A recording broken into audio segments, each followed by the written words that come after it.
Bueno, primero, algunos conceptos básicos, ¿no? ¿Qué es la farmacología? La farmacología es la ciencia que estudia el fármaco, el medicamento, ¿no? Es la ciencia que estudia el fármaco o el medicamento. Obviamente la farmacología está dentro del grupo de las ciencias básicas.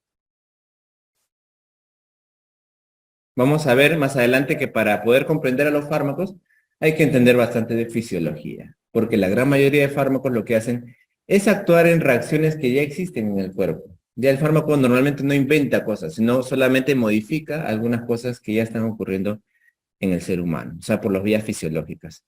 ¿Qué es el fármaco o principio activo? Es una molécula que va a originar un cambio, ¿no? En el cuerpo, va a originar un cambio. En el cuerpo, obviamente, este cambio va a ser positivo, ¿no? Esa es la idea. Esa es la idea del fármaco, si no, no hablaríamos pues de fármaco. Y más bien, doctor, aquel que va a originar cambios negativos va a ser el llamado tóxico, ¿no? El tóxico es una sustancia que muchas veces puede tener el mismo principio del fármaco o ser similar. Van a ver ustedes también, si ustedes estudian los fármacos en la historia, muchos fármacos han sido retirados. O sea, se crearon en un momento y ahora ya no se usan, porque ya han llegado a ser tóxicos. Y justamente esta idea de lo que es tóxico y lo que es fármaco me hace recordar pues al famoso Paracelso. Y Paracelso siempre, ustedes van a verlo en los libros de farmacología, su cara, ¿por qué? Porque él dijo una frase muy importante, ¿no? La frase que él dijo es: toda sustancia puede ser positiva o tóxica, solo depende de la dosis, ¿no? Eso es lo que él dijo. Es una cosa tan sencilla, tan simple, pero que en realidad fue el primero que lo dijo. ¿Qué quiere decir eso, autor? Que cualquier sustancia tú puedes convertirla en tóxico si le das una dosis muy alta, obviamente, ¿no? Toda sustancia puede ser beneficiosa o tóxica, depende de la dosis. Entonces, él obviamente instauró este principio de que la cantidad de fármaco de sustancia que tú le das a una persona puede hacer de que sea perjudicial, ¿no? Y esto sucede muchas veces con los fármacos. Por supuesto que tenemos que ver qué fármaco es más susceptible de causar toxicidad que otros que sí tienen un rango más seguro, tranquilo, tú lo das y no pasa nada. Eso vamos ahora a ver. Doctor, y el concepto de droga. Lo que pasa es que en Estados Unidos, en inglés, en el idioma inglés, pues drug quiere decir fármaco también, ¿no? Drug quiere decir fármaco. Por eso hay los drugstore, ¿no? La farmacia. Si tú revisas literatura, pues, de revistas, artículos de Estados Unidos, como tienen que hacerlo ustedes de todas maneras en algún momento de su carrera, van a ver que hay mucho hablan de drug. Entonces, drug es fármaco, ¿ya? Para ellos es fármaco. Pero para nosotros, la palabra droga en realidad es una sustancia nociva que tiene una característica, ¿no? Aparte del tóxico. ¿Cuál es la diferencia de tóxico y droga, doctor? Que puede generar adicción, pues. O sea, está ligada a la adicción. Ya, eso es droga. Muy bien, y luego tenemos que también por ahí conocer que la farmacología tiene algunas ramas, ¿no? Que se divide en varias ramas y ahí obviamente podemos deducir muchas cosas. ¿Qué es la farmacognosia? Es el conocimiento de cómo se creó el fármaco, ¿no? Cómo se creó a partir de un experimento, a partir de un, ¿no? Como por ejemplo la penicilina, ¿no? Que se creó pues a partir de un hongo llamado penicillium, ¿no? Que en este caso pues se descubrió que el hongo inhibía el crecimiento bacteriano y ahí a partir de eso se sacó esa sustancia y se le llamó la penicilina. Esa es la farmacognosia, ¿no? O si hemos utilizado algún vegetal como el árbol de la quina, etc. Farmacoquímica, desde luego, más que todo ve la estructura, ¿no? La estructura de la molécula. Me interesa mucho la estructura de la molécula. ¿Qué tiene? ¿Qué carbonos? ¿Qué nitrógeno? ¿Dónde? Etcétera. La farmacocinética y la farmacodinámica vamos a estudiarla ahorita. La farmacotécnica, técnica de autores, tiene que ver con el tema de la industria, ¿no? Porque claro, es fácil, sacamos el fármaco, pero ahora ¿cómo le doy al paciente, no? ¿Cómo creo que ese fármaco se vuelve una pastillita? Algo increíble, ¿no? ¿Cómo hago que el fármaco se vuelva una pastillita? O mejor, ¿sabes qué? Mejor le doy una dosis de ampolla, pero tengo que tener cuidado que el sol no le haga daño. Todas esas cositas es farmacotecnia, ¿no? La parte ya de la fábrica, por decirlo así. Farmacopatología, desde luego, es las enfermedades o los efectos adversos que pueden dar los fármacos. Todo lo que es la... Los fármacos son también una fuente de reacciones adversas, ¿no? Y eso es importante, por eso justo es bueno que ustedes lo sepan, porque cuando estamos en los hospitales, ¿no? Y aparecen algunas reacciones adversas, lo primero que tenemos que preguntarnos es, ¿no será por algún fármaco que le estamos dando, ¿no? Obviamente. Y si no sabemos, pues podemos investigarlo, pero siempre hay que tener eso en la mente, ¿no? Antes de cualquier cosa. Le apareció, no sé, una úlcera, le apareció una hemorragia, le apareció un rash. ¿Por qué está haciendo esto el paciente, no? Primero, revisa toda la terapéutica que tiene en la historia clínica, a ver qué está recibiendo, ¿no? Uno por uno. Si no te parece, o en todo caso el evento adverso no es frecuente con este fármaco, recién nos vamos a pensar en otra cosa, ¿no? Farmacoterapia, desde luego, tiene que ver con la terapéutica, ¿no? Que algunos lo enseñan con, o sea, terapéutica a veces es un curso aparte en las universidades, a veces un curso. En realidad, más que todo es aplicar los fármacos para distintas enfermedades, que en realidad, ahora vamos a ver un poquito que nosotros podemos estudiar los fármacos de dos maneras muy interesantes, ¿no? Una manera de estudiar los fármacos es clasificarlos por su estructura química, ¿no? Que a mí me gusta esa manera, ¿no? Estructura química o también grupo de acción, ¿no? Pero otra manera también es clasificarlos según la terapéutica, ¿no? Acá en realidad más que estructura tengo que decir mecanismo de acción, ¿sí? Acá más que todo es mecanismo de acción, ¿no? Por ejemplo, vamos a estudiar ahora, me parece en la siguiente clase, lo que es sistema nervioso autonómico. Vamos a ver ahí cómo los fármacos pueden actuar a nivel del sistema nervioso adrenérgico y colinérgico. Esa es una manera de estudiarlos, ¿no? Ahora, los anticolinérgicos me pueden servir para glaucoma, me pueden servir para asma, para mil enfermedades. Y la otra manera de estudiarlos es ver los fármacos que sirven para tratar la hipertensión arterial, por ejemplo, ¿no? La hipertensión arterial. Y ahí, cuando yo veo los fármacos que sirven para tratar la hipertensión arterial, tengo que ver diferentes grupos de fármacos, diferentes mecanismos de acción. Entonces, son dos maneras muy interesantes de estudiarlos, ¿ya? Por mecanismo de acción y por grupo terapéutico, o sea, para determinada enfermedad.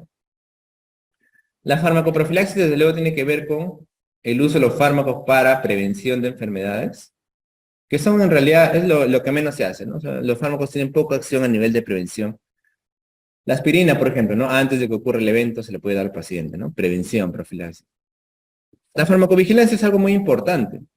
Esta es la parte ya que nos va a tocar hacer después, cuando el fármaco sale. Ahora vamos a ver justo las fases de producción del fármaco. Las fases de producción del fármaco. Entonces, hay una parte que es la farmacovigilancia. Una vez que el fármaco sale al mercado, hay que ver en el tiempo a ver si aparecen reacciones adversas. Y esto ha sido muchas veces la causa de que un fármaco sea retirado, ¿no? Del mercado. ¿Por qué, doctor? Empezó el fármaco bien, era lo máximo, bajaba, por ejemplo, los niveles de glucosa mejor que otros, tenía mil cosas buenas. ¿Pero qué pasó? Cuando empezó a darse a cantidad enorme de pacientes, porque una cosa es darle a 100 o a 200 y otra cosa es darle a 400.000 personas, cuando empezó a darse una cantidad enorme de pacientes, empezaron a aparecer efectos adversos raros, pero quizás mortales, ¿no? ¿Qué tal que empezaron a aparecer los infartos, ¿no? Los infartos, ¿no? Empezaron a haber infartos, por ejemplo, y ya entonces el fármaco se suspendió, ¿no? Porque empezaron a aparecer efectos adversos cuando, eso es farmacovigilancia. Cuando tú eres médico, si hay una reacción adversa, supuestamente hay un comité de farmacovigilancia en cada hospital y reporto, ¿no? Tal paciente me hizo un rash, me hizo un infarto del corazón con este fármaco. Sí, hay una diferencia grande. Ya, vamos a responder las preguntas siempre al final de la clase. Ustedes anotan ahí nomás y al final hacemos ¿ya? Pero para aclarar tu duda, farmacovigilancia es la parte justo que tú, o sea, como médico vas viendo lo que va apareciendo y vas reportando. Ese es vigilar el fármaco de aquí hasta en años. Esa es la labor diaria de tanto nosotros como también de los químicos farmacéuticos. Ese es farmacovigilancia. En cambio, lo otro es simplemente estudiar las enfermedades o las reacciones adversas que existen, ¿no? Porque cada fármaco tiene reacciones adversas, por ejemplo, 100. Y la farmacovigilancia en realidad más que todo es reportar eventos graves, ¿no? O sea, por ejemplo, si tú estamos tratando en traumatología 20 pacientes con tramadol, ¿no? Y todos me hacen náuseas, no voy a reportar eso. ¿Por qué, doctor? Porque la náusea es un evento adverso común, ¿no? O sea, todo el tramadol da náuseas, eso es normal. Entonces eso no reporto. Eso no es farmacovigilancia. Pero si yo, por ejemplo, doy un fármaco, me hace infarto, me da un derrame, que cosa que no estaba registrado, eso lo reporto inmediatamente como un evento adverso grave, ¿no? Creo que sí se entiende, ¿verdad? Y la farmacoeconomía también es una rama muy interesante, chicos. ¿Saben por qué? Porque actualmente, pues estamos usando cada vez más la medicina basada en evidencias, ¿no? Y necesitan los hospitales también manejar el tema de la economía. Claro, si por ejemplo tenemos un medicamento que es efectivo para una enfermedad dada, entonces, por ejemplo, imagínense que tenemos un fármaco que es muy bueno, ¿ya? Que es efectivo contra una enfermedad súper rara en el hospital Robagliati, ¿ya? Y cuesta, no sé, pues 1.000.000 de soles, vamos a ponerlo así, cada medicamento, ¿ya? Entonces, ahí va el asunto de que el hospital también tiene que evaluar la parte económica, ¿no? Porque, por ejemplo, con esas 4 ampollas que podrían servirle para 4 pacientes, 4.000.000 de soles, podríamos gastarlo en, no sé, insulina para 1.000 pacientes, ¿me entienden? Entonces, esa es la parte de farmacoeconomía. Cuando un medicamento va a ser adquirido por salud, etcétera, tiene que tener un estudio farmacoeconómico. O sea, me conviene el medicamento no solamente por la parte de curar, sino también por la parte económica. ¿Ya? Entonces es algo importante. Bueno, no es algo ideal, pero es así. Y bueno, también vamos a hablar un poquito de las definiciones.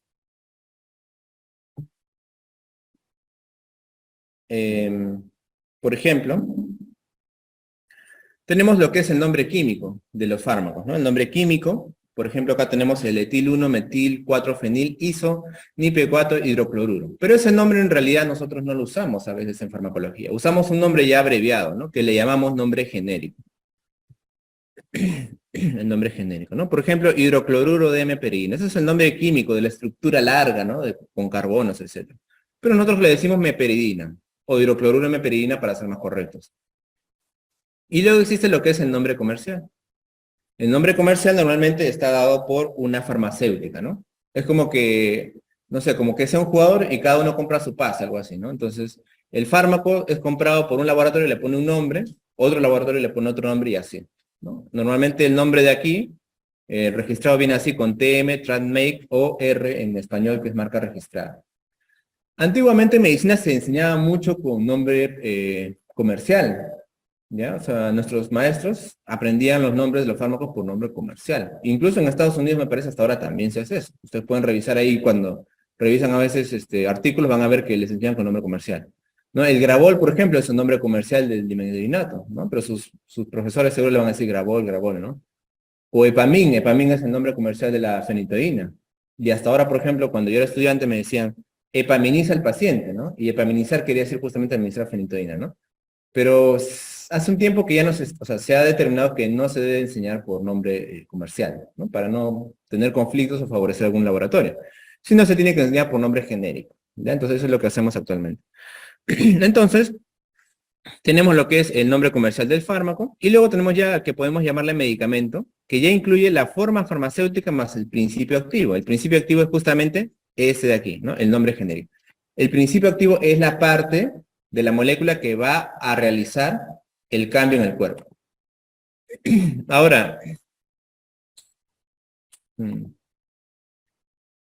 Ahora, lo que hablamos de familia farmacológica, como les digo, hay dos maneras de verlo, ¿no? Una es la parte de la familia farmacológica y otra es la clasificación terapéutica, ¿no? Como les había dicho, la parte terapéutica es, voy a estudiar a todos los antihipertensivos, todos los medicamentos que me sirven para bajar la presión. Voy a estudiar a todos los antiinflamatorios, ¿no? O los anticoagulantes.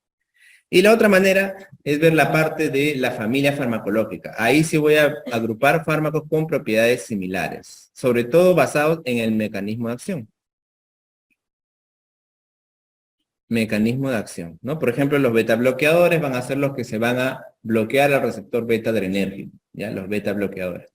Los calcio antagonistas, todos los que bloquean al receptor de calcio, por ejemplo, ¿no? Y los YECAs también. Entonces, cada uno tiene su mecanismo de acción, y si nosotros los agrupamos así, también lo podemos estudiar, ¿no? Beta bloqueadores, calcio antagonistas. Y lo otro es la clasificación terapéutica.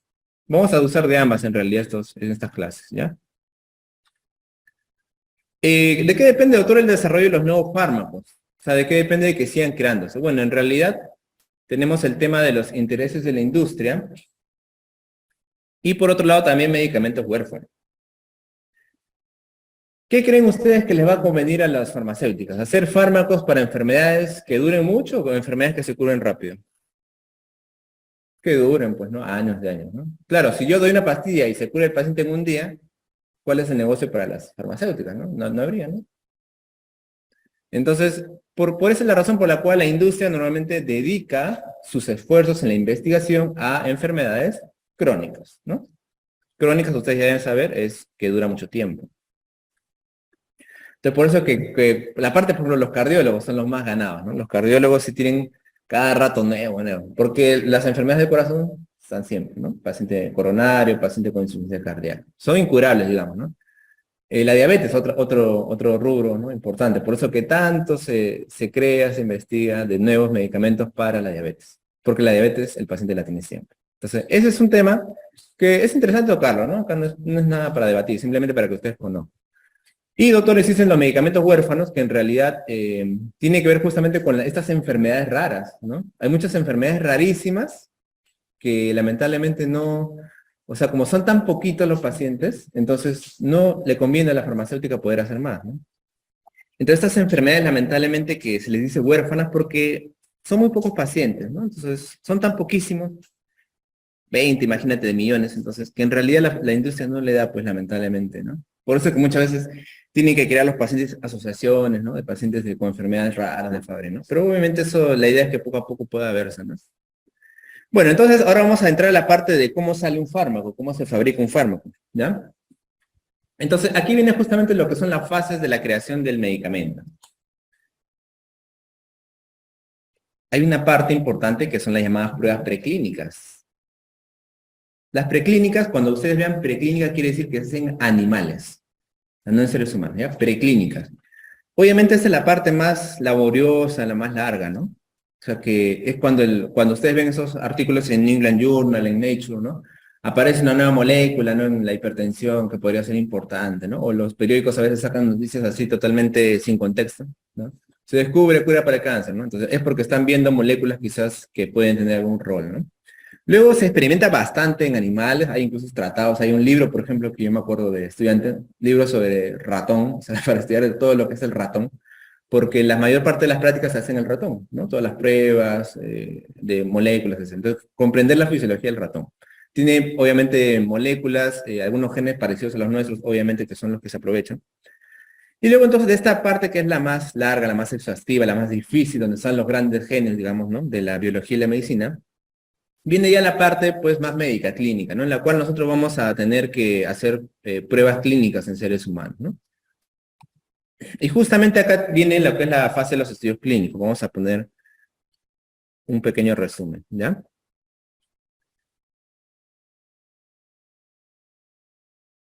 Característicamente tenemos acá 4 fases.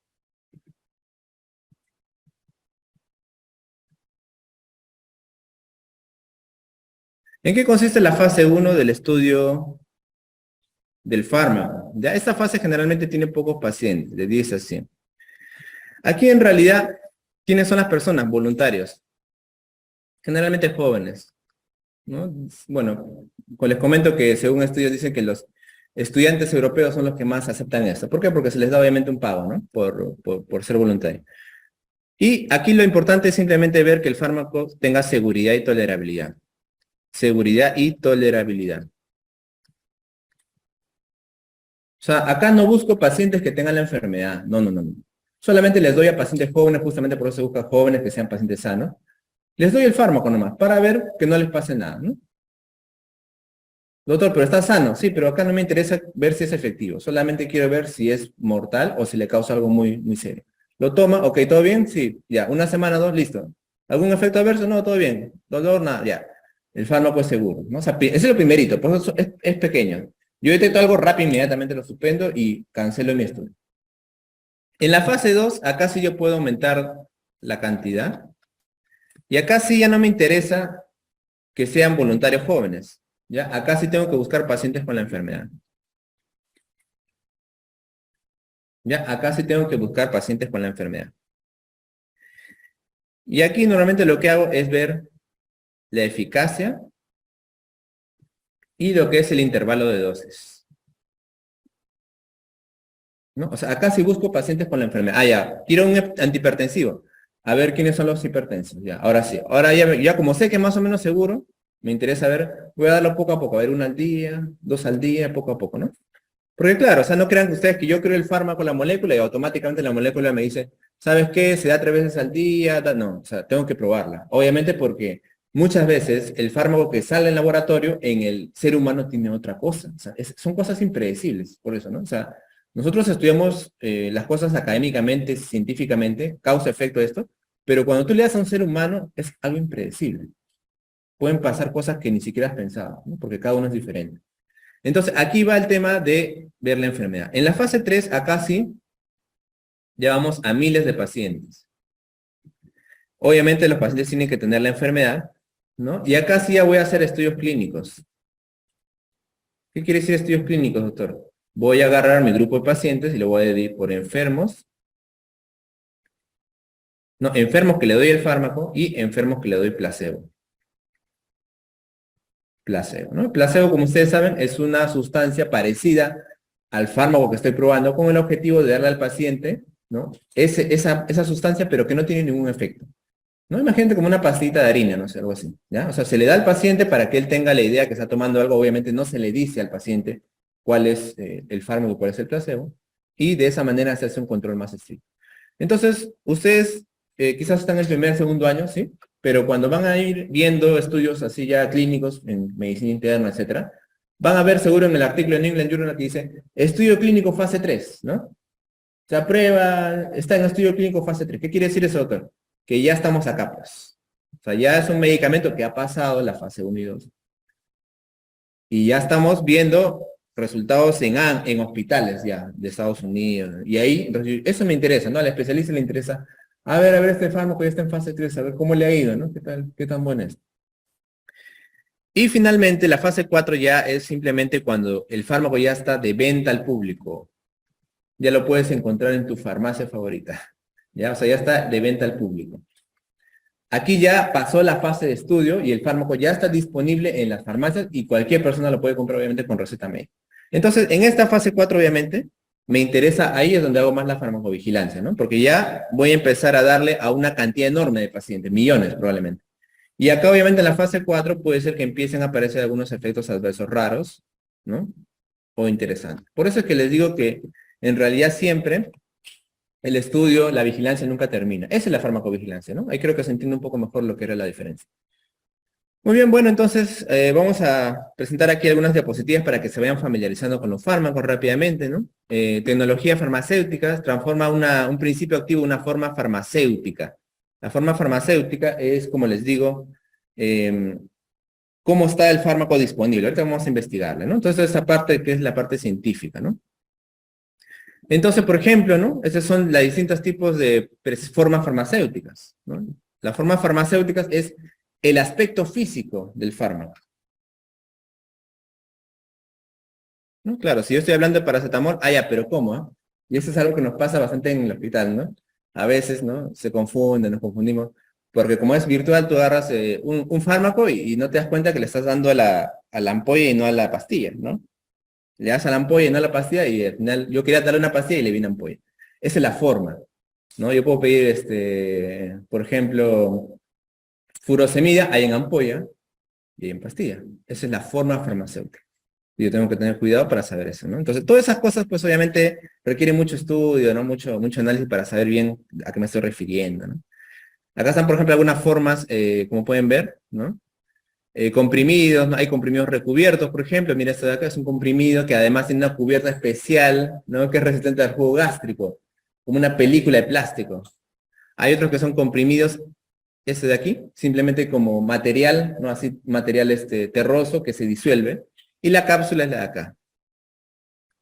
¿No? Esas cosas ya son técnicas, por eso le digo, uno como médico receta, pero para recetar, obviamente hay un trabajo detrás, ¿no? De la gente que hace justamente los fármacos, que ve, a ver, ¿dónde me conviene que se libere el fármaco? ¿En el estómago o el intestino? Entonces le pongo una cápsula recubierta, ¿no? O en todo caso le hago un comprimido simplemente. Entonces todas estas cositas en realidad son cosas que se hacen pues de antes, ¿no? El médico solamente ordena lo que es el fármaco, ¿no? Comprimidos con matriz. Luego está también los famosos preparados efervescentes, ¿no? Que es así, ¿no? Tipo esa de Andrews. Los jarabes, las gotitas, ¿no?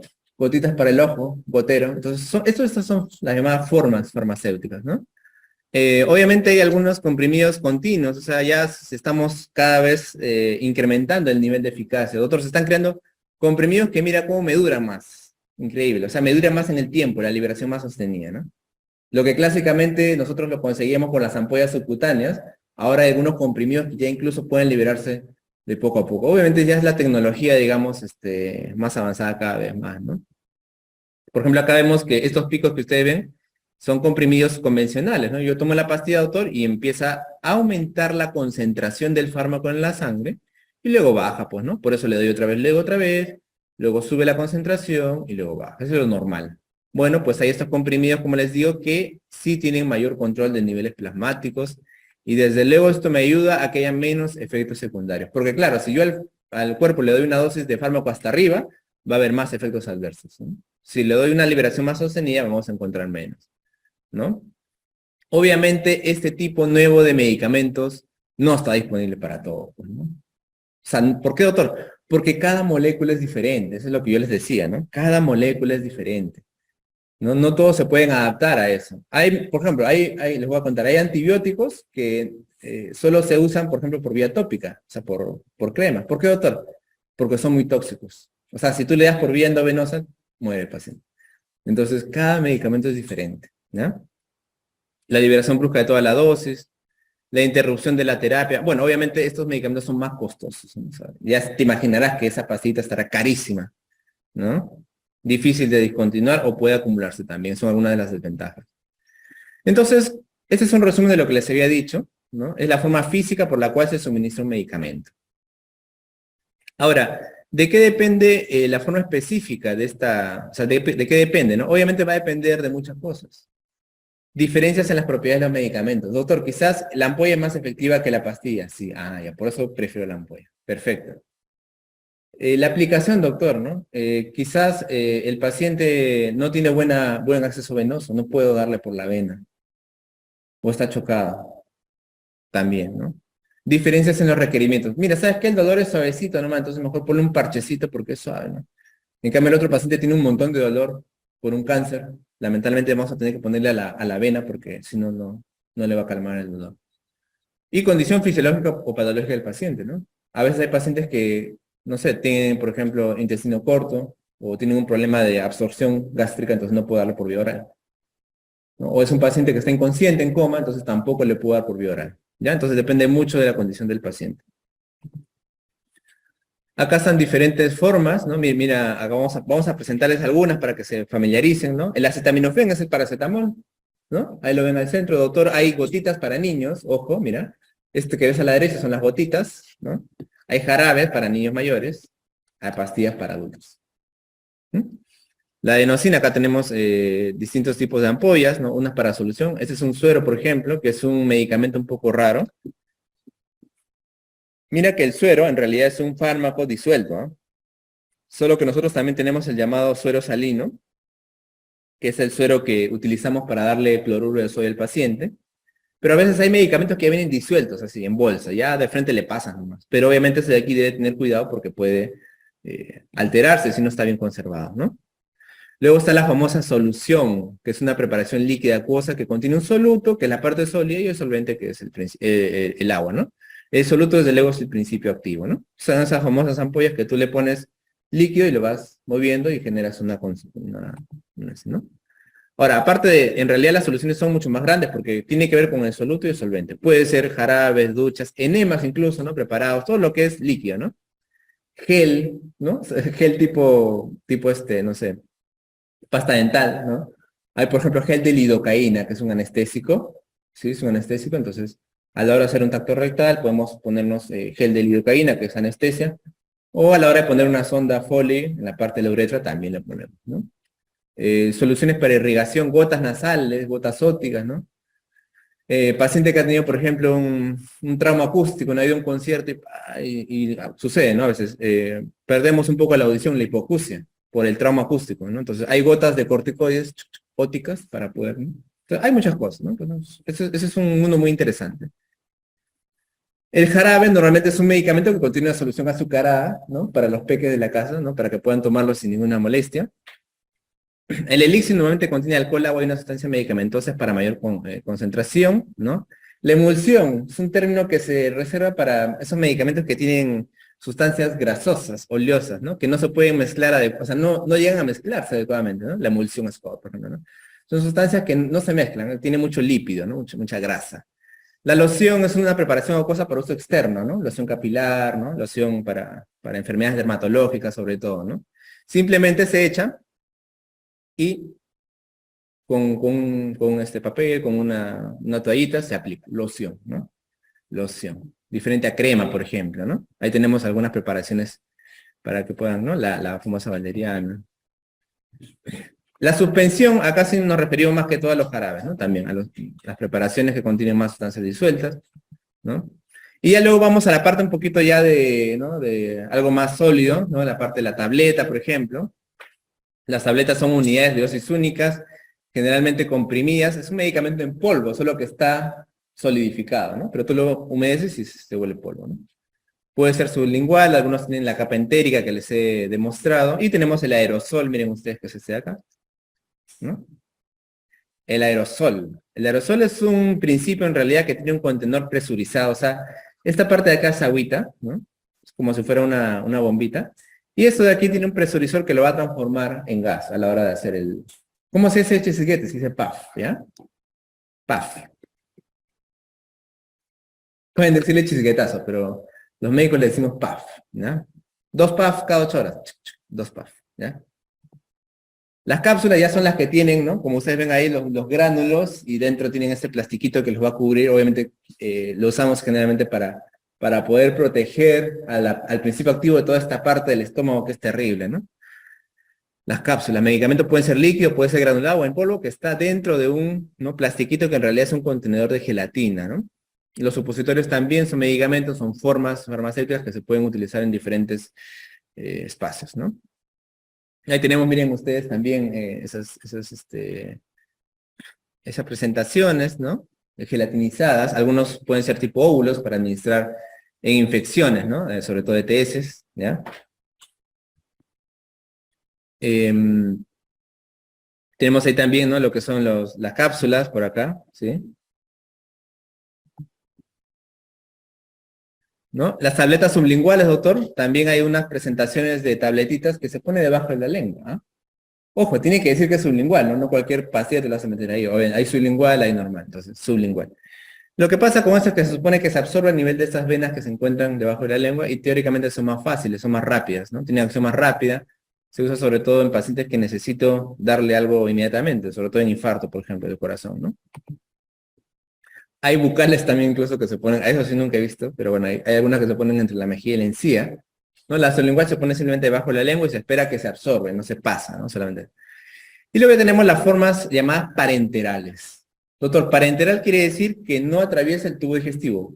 Acuérdate, para es diferente, ¿no? Al lado, en el sentido que es diferente, ¿no? ¿Qué es paranormal? Fuera de lo normal en realidad, ¿no? Paranormal. Lo normal hasta acá, lo paranormal. Entonces, parenteral es lo que no es del tracto digestivo. Todo lo que no es tracto digestivo, eso es parenteral, ¿ya? Entonces, parenteral no solo endovenoso, ¿no? También es intramuscular, por si acaso, ¿no? Solo que por ahí pueden escuchar parenteral. Parenteral es endovenoso, intramuscular, subcutáneo. Todo eso es parenteral, lo que no tiene que ver con el tracto digestivo. Las ampollas, doctor, son parenterales, por supuesto, ¿no? Las ampollas son frascos de vidrio de cuello estrecho que deben romperse. Esas ampollas, ¿no? Y generalmente contienen dosis únicas. Doctor, hay jeringas prellenadas. O sea, ya son para pacientes. Simplemente el paciente agarra y se la aplica. No tiene que cargar, jeringas prellenadas. Esto normalmente lo usamos para, a veces insulina, pero sobre todo también para adrenalina, para pacientes alérgicos. Para pacientes que sufren alergias ya muy severas, ¿no? Y por ahí a veces tienen que tener su jeringuita de adrenalina por cualquier caso. Los viales, ¿no?